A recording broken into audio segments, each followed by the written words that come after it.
श्रीमद् भगवद गीता के चौथे अध्याय के पहले श्लोक में श्री कृष्ण अर्जुन से कहते हैं कि तुमसे पहले मैंने कर्म योग का ये दिव्य ज्ञान सूर्य को दिया था। सूर्य ने अपने पुत्र वैवस्वत मनु से कहा और मनु ने अपने पुत्र राजा इक्ष्वाकु को बताया था।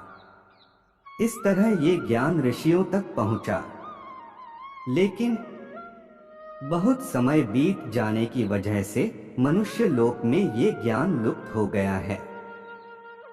तू मेरा भक्त है और सखा है, इसीलिए मैं ये ज्ञान तुझे फिर से दे रहा हूँ।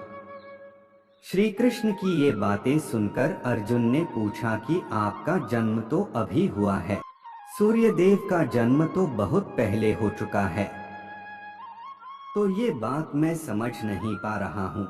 आपने सूर्य देव को ये ज्ञान कैसे दिया? अर्जुन का प्रश्न सुनकर भगवान श्री कृष्ण कहते हैं कि मेरे और तेरे बहुत से जन्म हो चुके हैं। मैं उन सभी जन्मों के बारे जानता हूँ, लेकिन तू नहीं जानता। मैं अजन्मा हूँ, अविनाशी हूँ।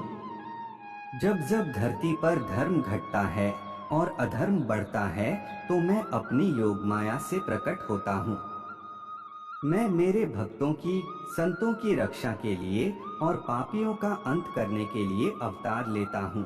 जो भक्त मेरे रहस्यों को समझ लेता है, उसे मेरी कृपा मिल जाती है और फिर उसकी आत्मा फिर से जन्म नहीं लेती है। जो लोग भय और क्रोध जैसी बुराइयों से दूर रहते हैं, उन पर मेरी विशेष कृपा रहती है।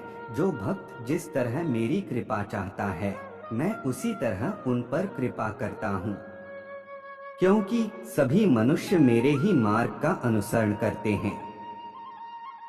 मनुष्य लोक में कर्म ही प्रधान है। जो लोग कर्म करते रहते हैं, अपने कर्तव्य से पीछे नहीं हटते हैं, उन्हें ही सिद्धि यानी सफलता मिलती है।